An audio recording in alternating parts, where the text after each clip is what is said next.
Are we streaming? We're rolling, man. Okay, right. everybody. Good afternoon. With us this afternoon is my coach, Brett Caldwell. How are you? I'm good, thank you, Brett. I think it was a little much to wear a Dallas Cowboys shirt for a fine group of New Orleans Saints fans like we have here today. You know, Jeffrey, I don't even know if I've ever told you, but the one time I went to a Cowboys game in New Orleans at the Superdome was the one time that the Cowboys, I think, might have lost by 50 points to the Saints. It was the most embarrassing moment of my life. Like, I actually contemplated taking the jersey off my back at one point. Weren't we in coaching then? Or was maybe. Yeah. It was a long time ago, and I think they redeemed themselves before, but I'm willing to go online and have any kind of bet by the end of this call if you want to go there. But keep going. Well, and I can't wait to hear what you as a season ticket holder are going to do with just watching on TV. Yeah. But anyway, okay. You may have just saw it's Cinco de Mayo when we're recording this. Cinco de Mayo, Margarita. So, last time we both had coffees and we were doing it on Saturday morning, and this time we're doing it on Tuesday afternoon with real live drinks here. So cheers to you. All right, let's dive in. Yeah. We spoke a month or so ago on your porch in this room. Same thing. And yeah, and times were a little different. We were trying to figure it all out. And I think if there's anything we figured out, it's that we're not going to figure it out. There's not going to be an all clear bell that rings. There's not going to be a day. We just have to take things day at a time and get comfortable being uncomfortable. And, you know, you're in the Atlanta area. What, are y'all saying the same thing, or is this about just how it's going to be? No, I mean, that's such a loaded question, Jeffrey. How it's going to be, I think the world changed, and the world's not going to go back to looking exactly the way the world looked 3 months ago, 6 months ago, right? I mean, I can give you an example. In our world, 6 months ago, Keller Williams was putting out incredible training content on their KW Connect site. Yeah. Well, if you look the analytics, right, very, very few people were like completely tuned into that. And now think about all the online. Think about what just happened with Bold this afternoon. I looked at the little view number. It hit over 31,000 at one point in time, I think. And, yeah. And I think there were 5,000 people waiting to get approved. Right. And here you and I are 4 states away having a business conversation. We're streaming live on the internet. Did we really do that before? Maybe, no. But not as a normal, right? So, you know, Gary Keller was talking earlier today on the Mastery live stream about how he said all his staff meetings now are going to be on Zoom, whether they could be face-to-face or not, because he likes the ability to share the screen and show statistics. And you didn't get that same effect when you're face-to-face with people. And I'm not advocating one way or another, but I think the question is really, is it over? Is it going to go back? I think we're going to go back to a lot of things, but I do think some things certainly changed and will look a lot different on the other side of this. I agree. I think trends, and not crazy differences, but trends that were happening, we're going to see them accelerate. If something was kind of becoming more favorable, that favorability is going to accelerate, and if it's becoming less favorable, it's going to go out of style much quicker. It's kind of what I feel and see. You know, let me add to that real quick. So another thing Gary Keller's been talking about is recession equals exposure. So even though my personal beliefs are we're going into a little bit of recession, it's going to look different than any recession we've ever seen. I don't think real estate as a value or vehicle to build wealth and all those things are really going to be as affected as some of the other parts of the global economy. Yet, the comment is recession can become exposure, right? Yeah. So it's going to expose all of us that probably spent too much money on things at home. It's going to expose businesses that didn't necessarily have a healthy amount of cash reserves. It's going to expose salespeople that might have been succeeding with a little luck, you know what I mean? And now they have to be very purposeful, right? Skills are going to be exposed. I'll tell you, mental state, sitting in my house every day, it's certainly exposing a little mental state over here, right? And I think Is your wife ready for you to leave? I notice I'm out on the porch, right? And it'll expose your health too.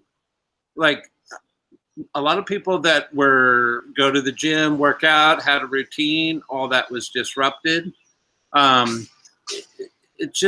It exposes things, and sometimes that's a good thing, and sometimes that's a bad thing, and it just depends. And you got to pick and choose what direction your life goes from this. And it also has exposed some really good family things, right? My wife and I, even though we drive each other crazy, I've had some really good conversations we may or may not have had that drew us closer, or just got to a deeper level of understanding of who each other are, right? It's just an exposure thing.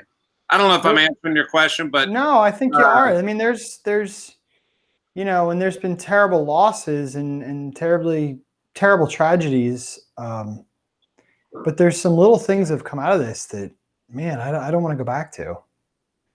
I like being underscheduled. Yeah.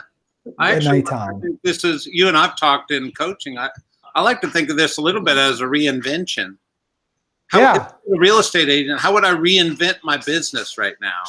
If you're a team leader, how do you reinvent your role? How do you reinvent the office? If I was a home inspector, how do I reinvent my business, right? Yeah. It's just a reinvention time, and it's actually giving us, we get stuck in our ways and do the things the same way we've always done them.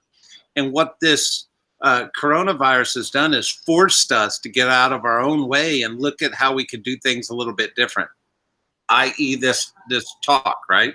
Yeah. Yeah. You would have been too busy, no offense, but your coaching schedule, your work schedule, your travel schedule back to Austin, all the things that happened. I mean, it was unreasonable. I remember visiting you in Atlanta and like finding a night that you're not like with a work commitment was hard.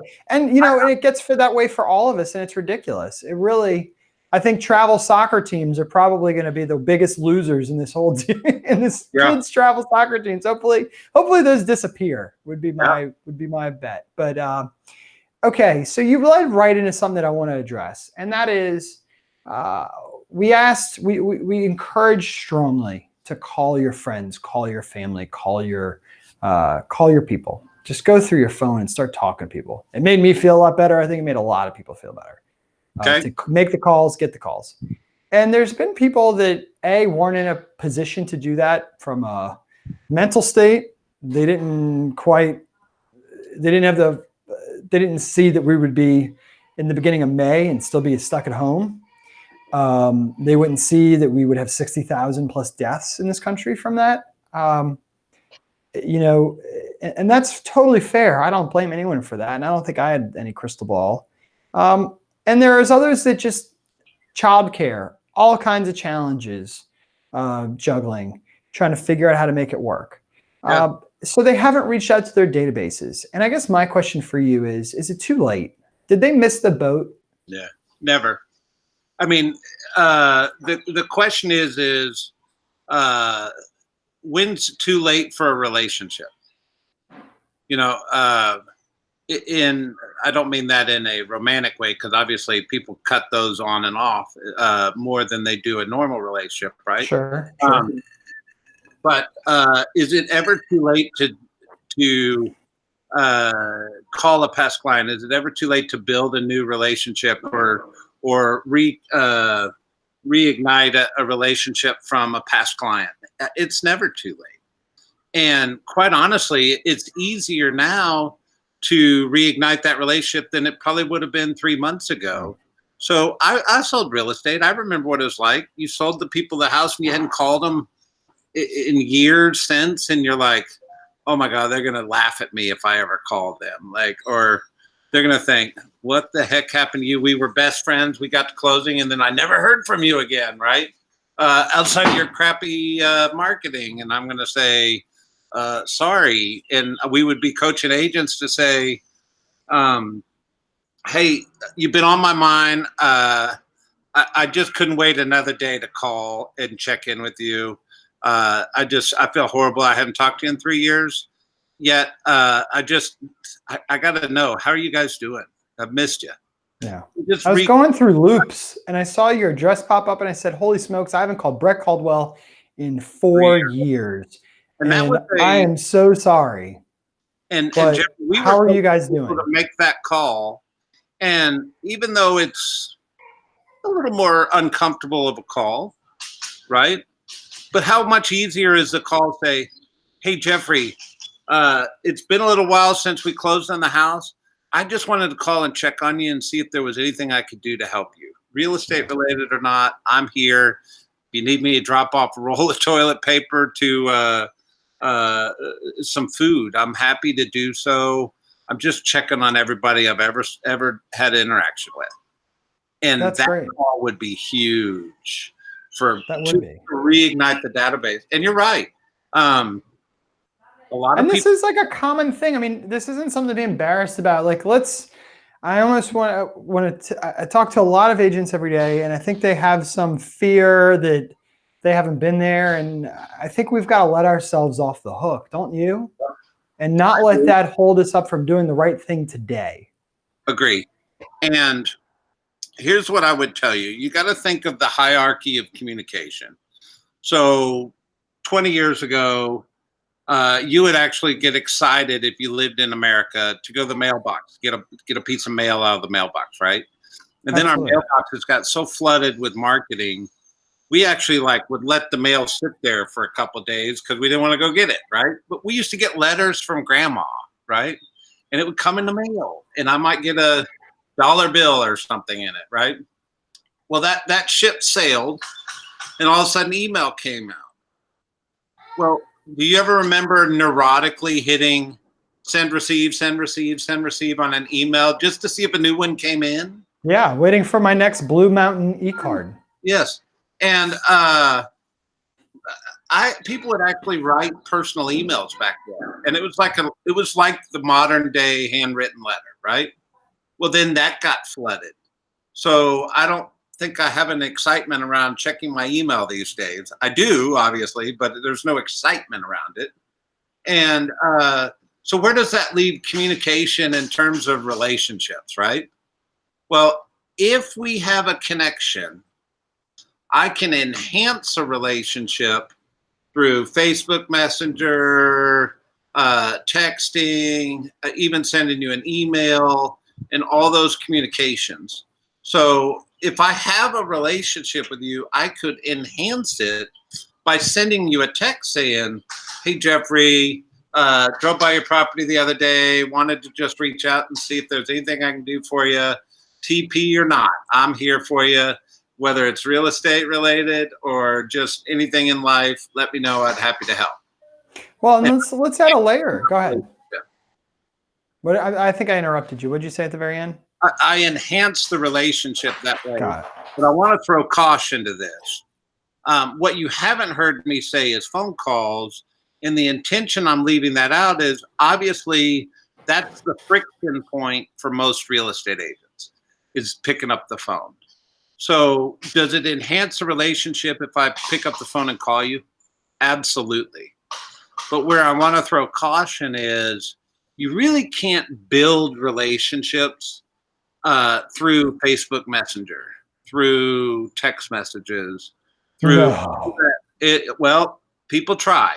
People try, Jeffrey. It's kind of like we used to, back in the day when E-Edge was the thing for Keller Williams, there was a 36 touch email drip campaign. The people would build their database and throw 36 emails at them and go, they never called me. Well, that doesn't build It's not work. Gary Keller's wrong. So you have to integrate Yeah. phone calls or Zoom or Google Meet or some kind of interaction this way to create the relationship. And once it's created, you can enhance it with text and Facebook and all that fun stuff. Got it. And so if I had a database today and I had those relationships, I could probably text them just fine and really reconnect my database. Would phone calls be better? 100%. But at minimum, I could text them. How do you feel about just out of the blue FaceTiming somebody? We were talking to Tyler Whitman, who's on Bravo's $1 Million Listing. Yeah. And he was saying that one of the things he's experimented with is he gets a lead that comes in from wherever on his website and he types their number in, sees if it goes blue, and hits the button to FaceTime video them. Yeah. Now, I don't know if his comes up that says Tyler Whitman Bravo star or something like that, but let's test it. Let's FaceTime your dad. See if he Well, he knows it's you calling. No, he may not be watching. No, he knows your number. He knows your email address, right? The whole point, right? Yeah, well, let's see. Come on, Jeff. There he is. FaceTime. See him? See him? Yeah. We're live. We were just testing to see if you'd answer, and then I was on the phone. I was on the phone with my assistant. Tell him this is being recorded. Yeah. Just got an acceptance on some forbearance. Cool.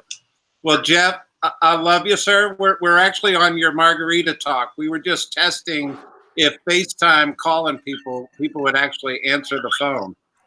Do you hear me? Well, who's people? I'm not people. Well, important people. See, there's my point. Important people, right? Look, I mean, hey, if you called me and I was in the middle of sex, I'd answer. All right. All right.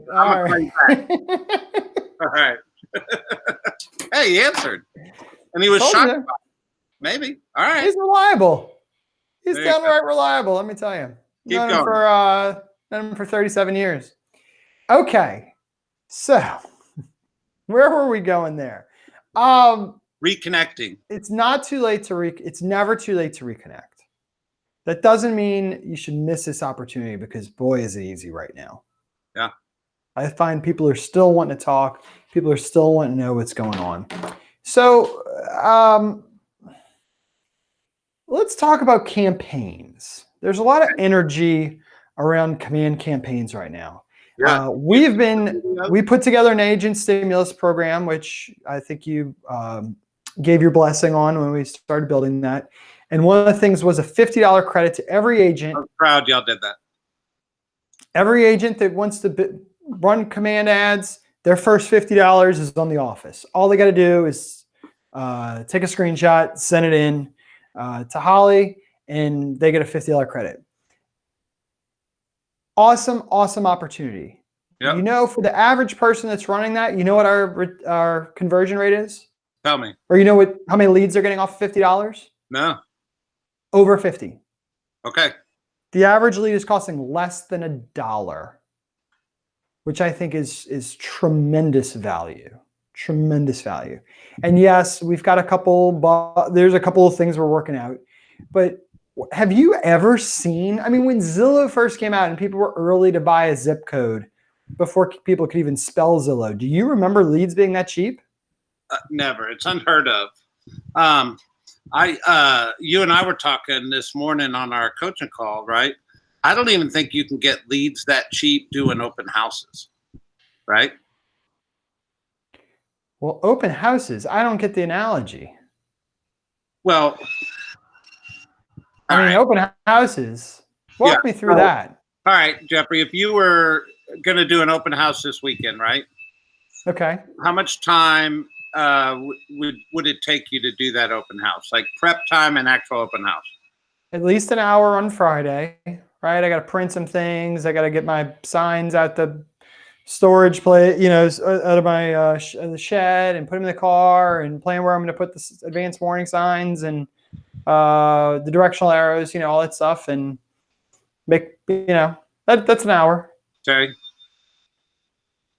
And then on Sunday, I'm going to go drive to Rouse's, pick up a tray of sandwiches, go there, go to the house, check everything out, lower the AC, put out my signs, door knock the neighbors for a little bit, at the last minute. And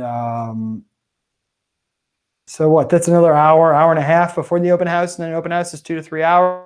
5 hours, give or take? Sure, let's say 5 hours. How much money would it cost you to do that open house? If I do a tray of sandwiches, which we're not allowed to do, which we shouldn't be doing anymore, and some waters, what am I at? $50 in printouts? I'm at $50. I think $50. You could obviously do an open house for much cheaper than $50, but $50 is a fair number to say you did you marketed good open house, some balloons, and had some water. How many leads would you get from that open house? If it wasn't the very first weekend on a hot property, I'd say like 6 would be 6 to 8 would be good. Okay, so you spent 5 hours, $50. Yeah. And you got 6 leads. So now think about it. Sunday, you got your sign-in sheets or whatever. And then the next week, that $50 got you 6 leads to follow up with. Right. And what campaigns is doing is I could turn around and show you how to spend 15, 30 minutes, put a campaign together, spend $50, and you're telling me the results in your area is putting 40 to 50 to 60 leads in people's inbox. So now I have that same $50 has 50 leads on average to follow up with next week. 6 leads, 50 leads, $50. Money's better spent there, right? And this is another way we're going ahead. We're moving forward through this thing. I was talking to a team leader of mine, and we were talking about how, some of the newer agents or the inexperienced agents, they kind of lived on open houses back in the day.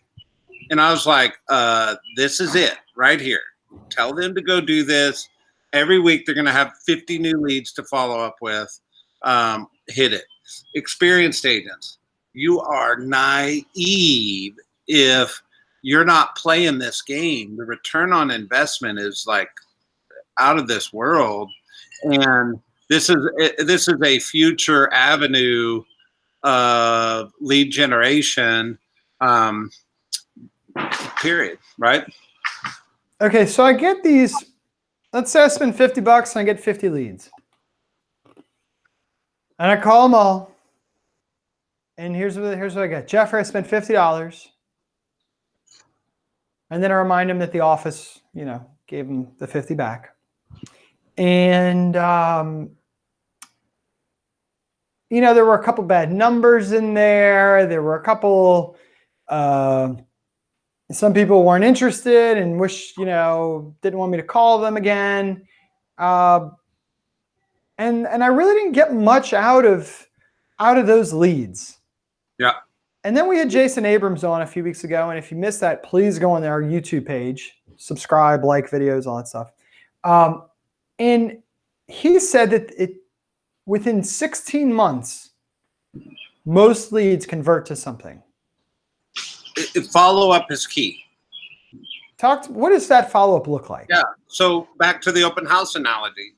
Most agents would get those 6 leads, call them. They don't call them back, and they'd be in the trash can by the next. Yeah, they literally take that sheet, throw it away, and go, "Well, that was worthless." But follow-up is where all the money in real estate is made, right? And it's that big period of time in between meeting somebody and putting them under contract.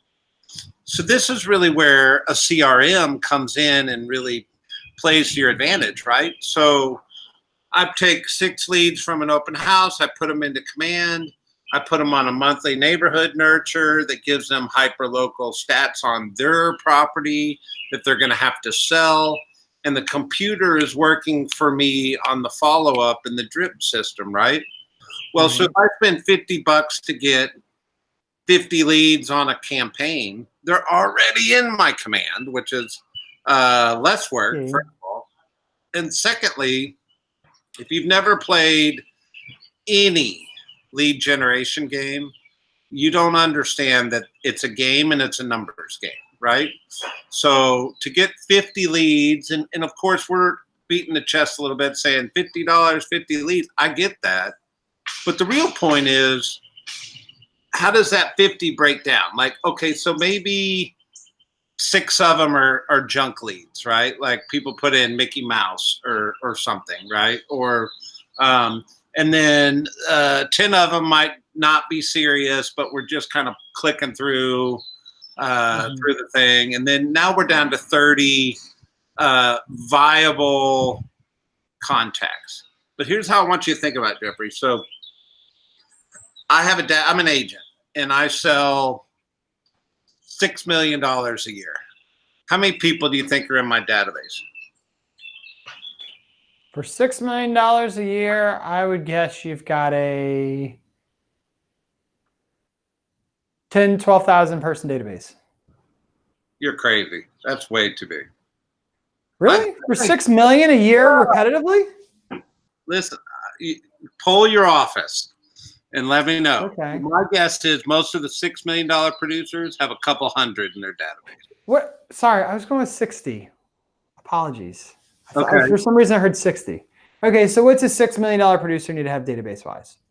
Couple hundred people, right? That's it?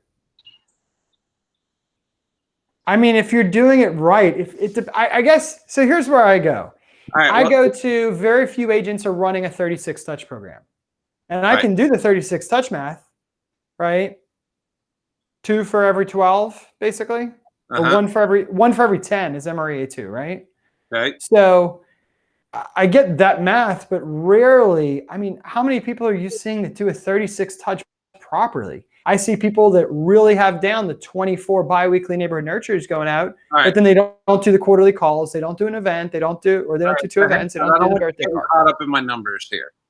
Okay. I'm a $6 million producer. And for the most part, if I've been in the business a while, I've created a influence number of people that I have influence with in a database, right? How am I going to grow my influence? If I want to be a $20 million producer, how am I going to grow my influence? I have to go bring more people into my environment, into my community. So in order to do that, I either got to go farm a neighborhood, I got to go buy leads off the internet, do internet lead generation, because I have to grow my influence. So my influence allows me to sell more real estate, right? Mm-hmm. If I'm an experienced agent and I have any ambition of growing my real estate business, this is the ticket right here. Spend $50 a week, get 50 new names into your database, put them on monthly neighborhood nurtures. Even if you're horrible and never call them again, let the computer work for you. Talk to them twice a month. And growing your influence, and your business is going to grow. Otherwise, you're going to sit there with the same 300 people in your database for 5 years, and you're going to sell the same amount of real estate every year for 5 years, because the number of people you have influence with isn't growing. And it's actually a little worse, right? Because people move and people die. Of course.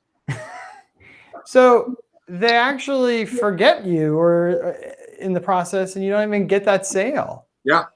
You know, we So there- teach this in Ignite. We probably still do. I haven't seen it in a while. Add 2 people to your database a day. Add 2, you know, it was constantly like, you got to grow the number of people you have influence with to Right. grow your income. 10 people a day. 10 people a day, sorry. Like I said, I haven't seen it in a while. 2, 10, 40. 2 hours a day, 10 a day. Yep. Yep. Okay. So I'm going to go throw you a curveball here. There's a lot of companies out there that are either talking negatively about technology, or they're saying, you know what, we do all your tech for you. Okay. Commands so hard, the learning curve, you know, all these things. Just give us your database. Sure. Log that into my CRM. And this is a smaller brokerage. You know, these are smaller type brokerages that are local, and they're paying Boomtown, or they're paying Real Webmasters or somebody like that. And if I'm a real estate agent there, why do I want to do that? Why is that? That sounds like a great deal for me, right? They've got a decent split. It's the same thing as going to work for a team. If you're going to do that, you might as well partner with an expansion team, or you might as well. Well, what's the deal with an expansion team? What would my split be with an expansion team? I mean, half a cap and leads given to me. It could be. It could be coaching and a CRM. I mean, that's the analogy. And if you're going to give up all your data, your influence to somebody else, like if I built think of it like a pond. If I built an influence of 400 people and I hand it to you and say, you do it, I just gave up my superpower as a real estate agent. My superpower is these people have a relationship with me and I control the interaction with them. If I give it to you, now it's the same thing as me telling you to spend $50 a week to grow your influence. That's what that broker just did. They grew their master database by your number of people, and now that's in their database forever. So no matter what, if you think it's a good thing and you go there for 3 months and realize it's not what it says it is, which we all know the grass is not greener. That's an old saying. And you leave, that company is now going to market to your people forever, because your database is now in their master database, right? So, well, why is it different at Keller Williams? I mean, doesn't Gary Keller just have my data? Yeah, well, or Jeffrey, the team leader, doesn't he just have my data? Yeah. So in lieu of sounding like you're baiting me here, I'm asking the question I think people who are outsiders who are watching this would ask. Keller Williams in the beginning made a statement, and it was a standalone statement in the real estate industry, and they said, "My listings, my leads," and that was reinvention of a real estate world at that time, because all traditional brokers said every sign call had to go to the front desk. Every lead was distributed through the broker. And here comes Keller Williams saying, my listings, my leads. If I do all the work to get the listing, any lead generated off that listing comes to me, right? And that's been a honor pledge for 35 years, right? Yeah, and when an agent leaves, they take their listings with them. Yeah, and data, if you're an agent and you go through the work to put together an actual database, one of the things you need to be consciously aware of is, do you have ownership of that? One, I mean, there are CRMs you can't export your information out of, right? Like big main names that we would know? Oh, yeah. You can't get your data back out of it. And quite honestly, the company doesn't necessarily want you to, because it's now in their master database, right? It's a way they entrap you, in a sense. And let's keep this about us. So my listings, my leads, right? That was our original pledge. But now what's pledged is our data pledge that says when you leave the company, that database goes with you. We don't have a master database.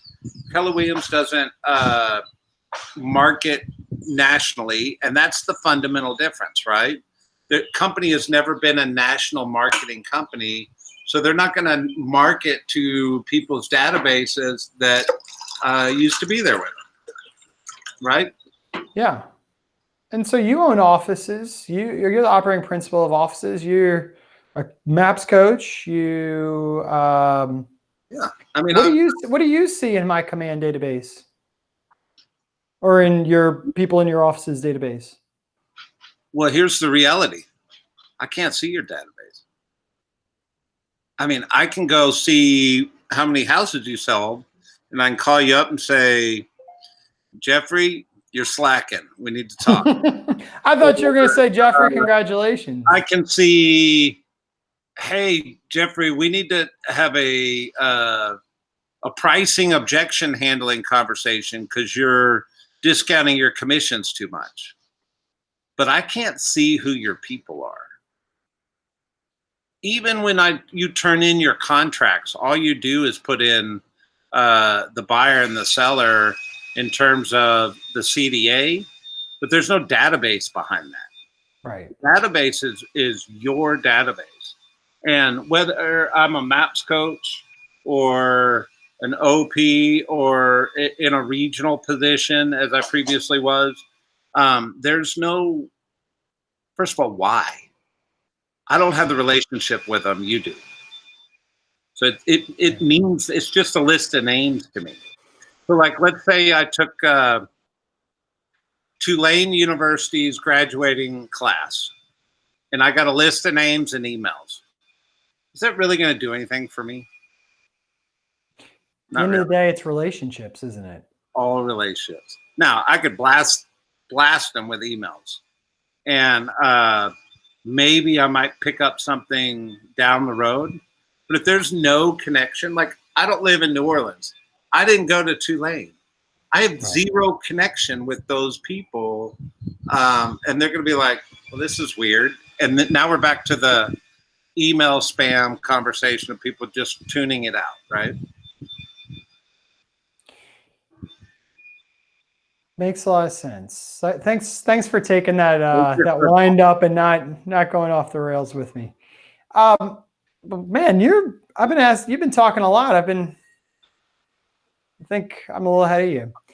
So you and I talked in our weekly coaching call this morning. By the way, you've been a great maps coach for the last, are we at like 4 years, 3 years, something like that? I have no idea. Why should someone be in coaching? Yeah. And why should it be a maps coach? Why shouldn't it be another coaching system? Yeah.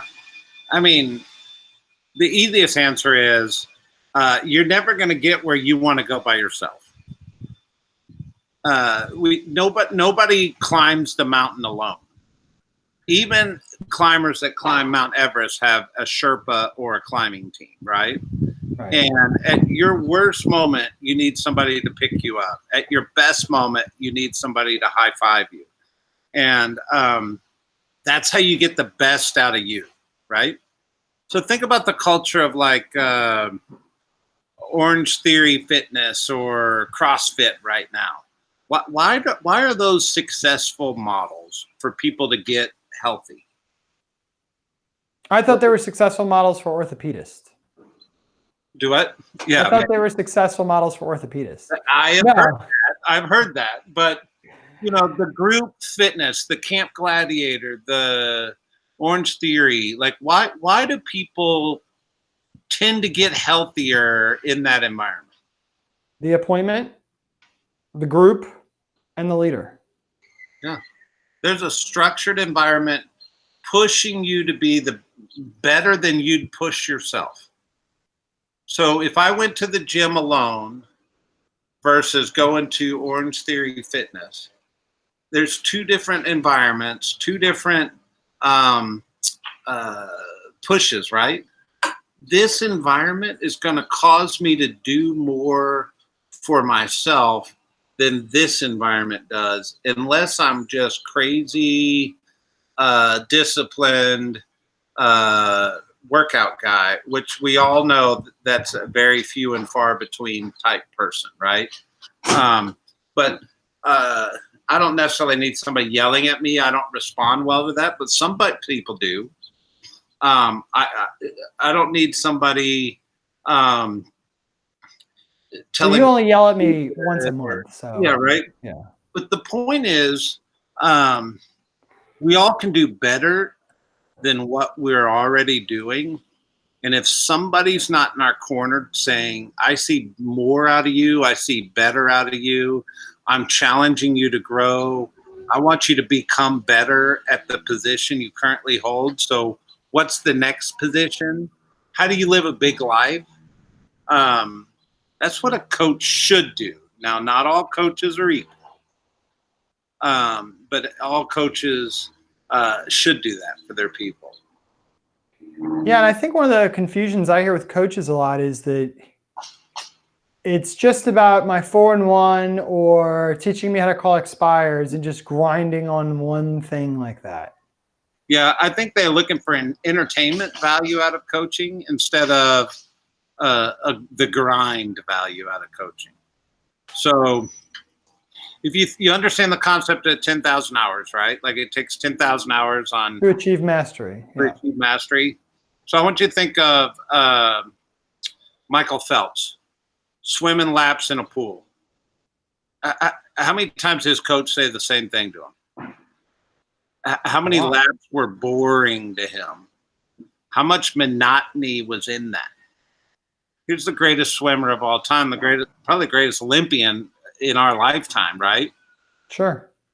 There wasn't an entertainment value to that. The entertainment value came from winning the Olympics. But if you're looking for entertainment value or a wow factor, that's what you go to a seminar for. You know, the fireworks on stage and, you know, that's where you're going to get your entertainment. The coach is a partnership. And the partnership is to dive into the trench and not necessarily have the entertainment wow factor, but be the advocation for becoming and the best version of you and living a big life. And okay, let's get down to business. What were you supposed to do today? What did you do today? What could you have done better? What went right? You know, is that really exciting conversation? Not necessarily. But that's how you become the best version of you. Am I answering your question? Yeah, and I think that's what we've been working on all this time, and it's not an overnight. I mean, I always find it funny when you say, "Oh, this band came out of nowhere," and all of a sudden they won a Grammy, and then you go on Apple Music to pull them up, and you find out they had like all these albums before and all this other stuff, and they've been grinding it out before they finally get recognized. Well, this is off subject, but I used to have a roommate that was an artist, and he wanted to paint 10-foot by 10-foot paintings all the time. And I kept telling him, I always said, listen, you want to be the rock star, but you're not willing to go play a bunch of dirty dive bars, concerts. You're trying to go from zero to the stadium, right? And there's a road we all must travel to get where we want to go. And that road includes boredom, and it includes some wins and some losses and failing and climbing back up. And it's just not a straight line. And but having a great coach is going to ensure you get to play the stadium, right? What's the stadium in your business? Let's climb to that. In that partnership. That's a great analogy. So be like Dallas Cowboys and just send your coach to somewhere else. Let's pivot real quick because we don't have too much time left, and I don't want the energy. I don't want to end on a low note here. You and I had a conversation this morning that was pretty sobering. And it was actually regarding a principle found in the book right I see it. there. Good to great. and I didn't move it. It was literally just right there Yeah. the whole time. Jim Jim wrote a book Collins, called Good to Great. Yep. Yep. And it's got some dated references in it and some companies that don't exist anymore that were allegedly great, but the concepts were dead on. Oh, that book's amazing. And there was a concept in there that you brought up with me this morning that really made me say, oh, shoot. Okay. I got to look at some things. Let's talk about that a little bit. Yeah, so anybody can Google this or read it, but there was an admiral, Admiral Jim Stockdale. He was captured during the Vietnam War and put in, I guess, what they called the Hanoi Hilton prisoner of war camp. And he was there for years. And a lot of his comrades died as a result of being in that camp. But like the conditions were horrific, right? Yeah, this is where John McCain was. Yeah, we don't want to imagine what the conditions were like, right? Right. Well, they interviewed him years later, and he's got all these medals and all this stuff, and he's a pretty interesting guy in his own right. But in this story, they would ask him, they'd said, how did you survive when a lot of other people didn't? And he said, well, one of the things is the optimists died. And they said, well, what do you mean? And he would say, the optimists would think, hey, we're going to be out of here by Christmas. And Christmas would come and go. And then they'd move their mind to, oh, we're going to be out of here by Easter or Memorial Day or whatever. And that date would come and go, and they would die brokenhearted because they had such an optimistic view of the circumstance that it actually caused them to feel defeated because the optimism would fade, right? And then, so the Stockdale Paradox, which the book talks about, is the blend between realism and optimism. So obviously, if I was in a prisoner of war camp, I would have to have the faith in my mind and my heart that someday I would be out of there. And I can't lose that or I would die, right? Like, Sure. you have to have faith that you're going to survive this circumstance. The cavalry's coming. That's important. That's the optimism you've got to hold on to.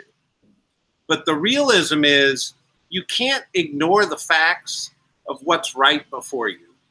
The brutal facts of the circumstance or the situation you're in. And learn how to adapt and cope and reinvent, if you will, how to survive that circumstance, right? So what the Stockdale Paradox talks about is it says, what's the blend between optimism and realism that allows you to thrive in an environment? So if you think about coronavirus right now, I'm a pretty optimistic person. I own offices in Dallas, Texas, and I live in Atlanta, Georgia, and both cities are kind of trying to be some of the open and ignore some up, things. right? Yeah. And that's all debatable. We'll leave that for the birds. But I feel pretty optimistic about our circumstances right now.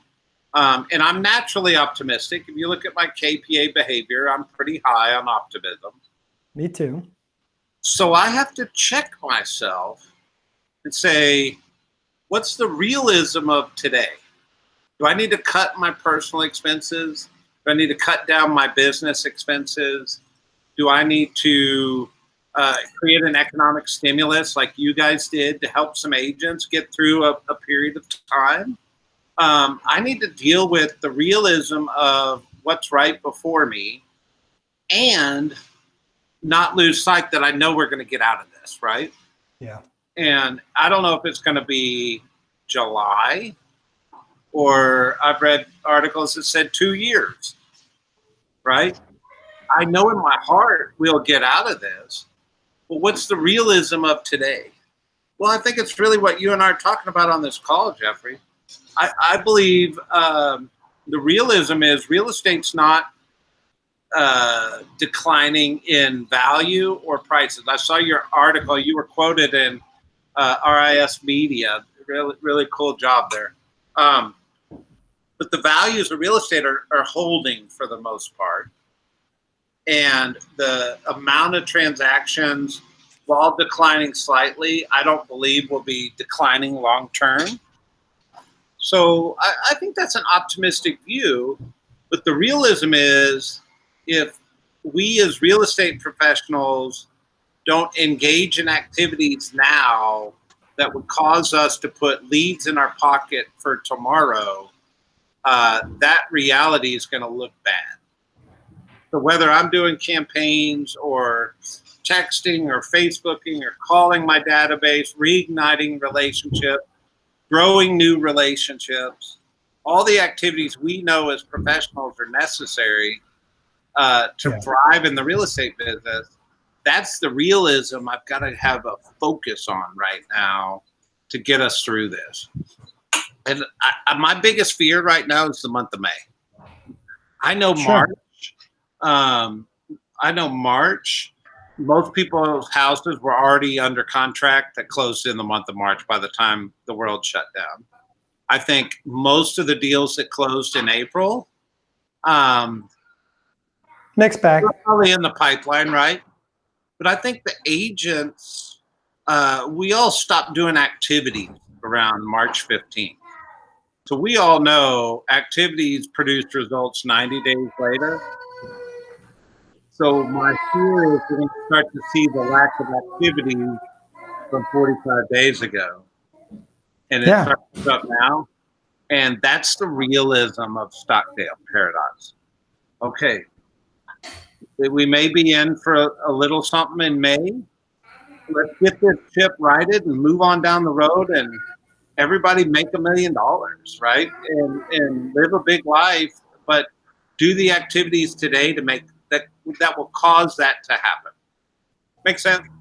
Yeah, absolutely. And so leveraging our tools, going back to shift, going back to the books that are right there, going back, making the most out of bold pivot. That was interesting today. That was a challenge for me. I had 3 calls. I ignored 2 of them, but not the third. I had, text messages and all this stuff. And usually when I'm in that bold room, I'm hyper focused, right? Because there's pressure. Everybody's looking at everybody. You can't text. It's, you got to super hide it if you do. So how do I make the most out of this bold?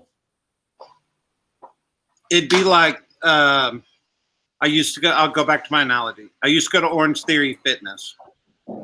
So am I gonna let me see her? I can't spin the whole thing around, but I have a glass door over there, and then they press their noses up against. So I have to wave, and then she runs off. All right. Good. Hey, it's a whole new world, right? Are people working out? They're not screaming.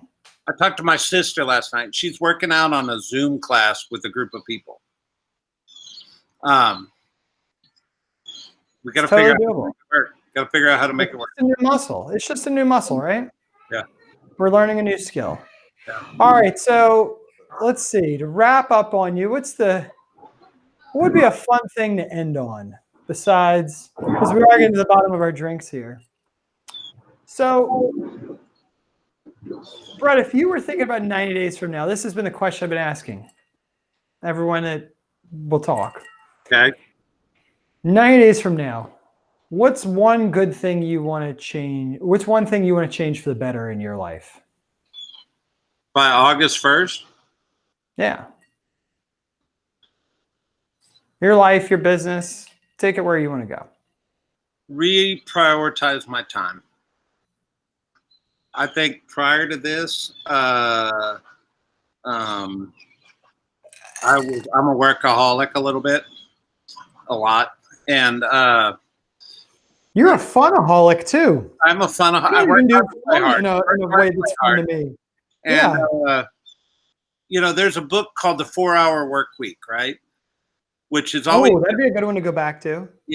that's always sat in the back of my head. Like, how do I do my job smarter, more efficiently, to where the relationships and the time that I would like to prioritize, I can prioritize them, and this doesn't suffer. Does that make sense?